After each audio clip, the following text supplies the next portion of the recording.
De formation, puisque vous avez écrit ce livre Permis de rêver, Joey. Vous l'avez commencé, vous étiez en centre de formation, et puis il y a eu la blessure, vous l'avez raconté aussi dans le livre, tout s'est arrêté, et c'est de ça dont on va parler, les centres de formation, quand ça marche pas, et comment on fait justement pour gérer tout ça.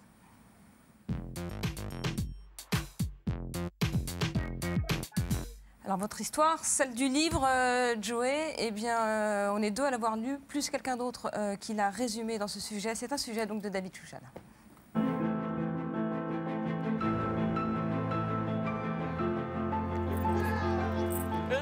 Les sourires sont toujours là. Les marques d'amitié entre coéquipiers aussi. Sauf que désormais, Joey Coulon regarde les stagiaires du centre de formation de Tours s'entraîner. Il y a moins d'un an, il espérait encore devenir un jour footballeur professionnel. Un rêve de gosse brisé pour Joey, mais toujours dans la tête de son ami Hugo. Depuis tout petit, de toute façon, c'était notre rêve de rentrer dans un centre de formation et en plus, ensemble, c'était encore plus fort. Mars 2011. Pendant un entraînement, Joey se blesse gravement. Le diagnostic est sans appel, son genou gauche est atteint d'une maladie rare. Il ne peut plus jouer au football, ni même pratiquer le moindre sport. Bon, en tant qu'ami, j'ai eu beaucoup de peine aussi parce que je m'imaginais être à sa place, quoi. Donc je pense que j'étais vraiment là pour lui et puis je pense que ça l'a aidé. Oubliez le football, le centre de formation, le rêve de devenir professionnel. Joey reprend une vie de lycéen ordinaire. Le jeune Tourangeau se lance alors dans l'écriture. Une façon pour lui d'exprimer ses joies, ses douleurs, ses sacrifices.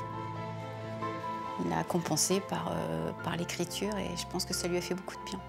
Il s'est vraiment débrouillé de A à Z, quoi. On était là pour le soutenir, pour le conseiller, mais c'est vraiment lui qui a tout fait tout seul, quoi.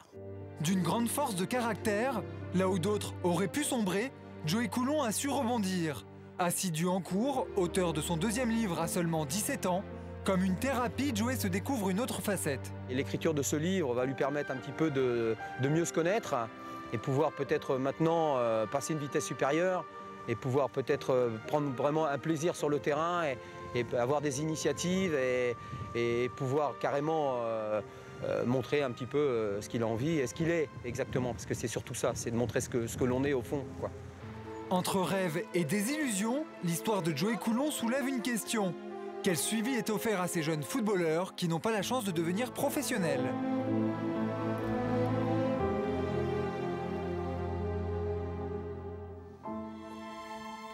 Permis de rêver, c'est votre livre pour l'instant. Il sort au mois d'avril, hein, il faut le préciser. Là, c'est de l'auto-édition. Ouais. Et malgré tout, vous en avez vendu comme ça, tout seul, pas mal. Oui, j'ai fait une auto-édition pendant les deux bons mois où j'en ai vendu que sur Tours. Et j'en ai vendu plus de 100. Alors ça a fait un bon succès local, j'ai eu le droit à une TV locale, un article dans le journal.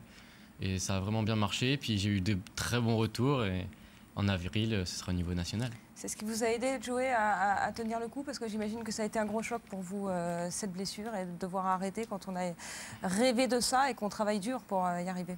Ouais, ça a été un exutoire, ouais, comme un psychologue, mais qui ne nous répond pas. Et c'est nous, on sort tout ce qu'on a à dire et puis ça fait vraiment du bien. Même si moi, le foot, encore, j'y crois. Hein.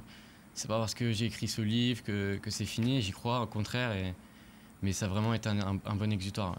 C'est-à-dire que vous avez encore envie de devenir footballeur professionnel. Ça ne vous a pas amené à vous poser des questions, à vous dire ça tient à rien finalement, pourquoi autant d'investissement, pourquoi passer peut-être à côté d'autres choses? Ça n'a pas eu cet effet-là sur vous? Vous avez quand même envie malgré tout, ça n'a pas entamé la motivation? Non, non, au contraire, on relativise quand on est blessé, hein. On apprend beaucoup de choses, on comprend beaucoup de choses aussi. Et après, on réfléchit. Et pour moi, le rêve est toujours d'actualité. Et j'ai encore envie d'aller de l'avant, de prouver je sais ce que je vaux et j'ai envie de prouver sur le terrain aussi. Ça vous inspire quoi, l'histoire de Joey, Georges Tournet? On voit, Joey, il a du caractère, hein, il s'en sort, et puis en plus, il a d'autres talents. Très intelligent. Voilà, et puis il est loin d'être bête, ce petit. C'est pas forcément le cas de tout le monde. Il y en a pour qui ça peut être beaucoup plus dur, même psychologiquement, ou qui sont moins armés scolairement. Est-ce que c'est vraiment quelque chose aujourd'hui sur lequel les centres de formation mettent l'accent? La scolarité, et effectivement pour tous ceux pour qui ça marche pas. Bien sûr, bon, c'est quelque chose aujourd'hui qu'on intègre quand on s'occupe de jeunes comme Joey, et qu'à un moment donné, on doit prendre une décision quand on reçoit le jeune avec en général ses parents, hein, puisque au départ on va le chercher, on lui sans lui dire ton rêve on va le réaliser, on va faire tout pour le réaliser. Après, mais il faut quand même bien faire comprendre aux jeunes que on va les mettre dans les meilleures conditions possibles afin qu'ils puissent, développer leur capacité, développer leur qualité physique et technique du footballeur, mais aussi qu'à côté de ça, on a besoin aussi de développer leur intelligence, de leur faire comprendre que le football de haut niveau, il y a beaucoup de Parce que c'est quoi les chiffres finalement? Il y a combien de jeunes, combien vont devenir pros? Aujourd'hui, avec la fédération, on a des statistiques qui sont bonnes, puisque aujourd'hui sur les 15 dernières années, sur les jeunes qui rentrent à 15 ans dans les centres de formation, parce qu'aujourd'hui on rentre à 15 ans, il y a quelques années on rentrait plutôt avec beaucoup de problèmes, on tourne entre 12 et 14% de jeunes qui deviennent professionnels. Oui, alors que vont devenir les autres? Voilà, que deviennent les autres? Les autres deviennent soit, on bascule dans le monde, dans le monde amateur, de haut niveau amateur, où là, en général, dès qu'on arrive au mois de mars-avril, on a beaucoup d'appels, nous, directeurs de centres de formation, de clubs qui souhaitent avoir ces jeunes-là. Parce que, on le voit aujourd'hui, c'est le week-end de la Coupe de France et il y a des clubs amateurs qui sont très contents de les recevoir. Et puis aussi, avec un niveau scolaire qui est quand même que nous, on impose à ces jeunes, avec les parents, ils ont quand même 2 belles cordes à leur arc pour réussir une autre vie qui peut être aussi, riche, quoi. Mais vous parlez du niveau scolaire et de la condition d'avoir un bon niveau scolaire. Joey a cette chance, mais combien n'avaient pas le bagage scolaire pendant le centre de formation ou même avant, qui ont fait un centre de formation, toute leur classe dans le centre de formation, et qui sont sortis à la fin de cette période de formation sans aucun diplôme hors football?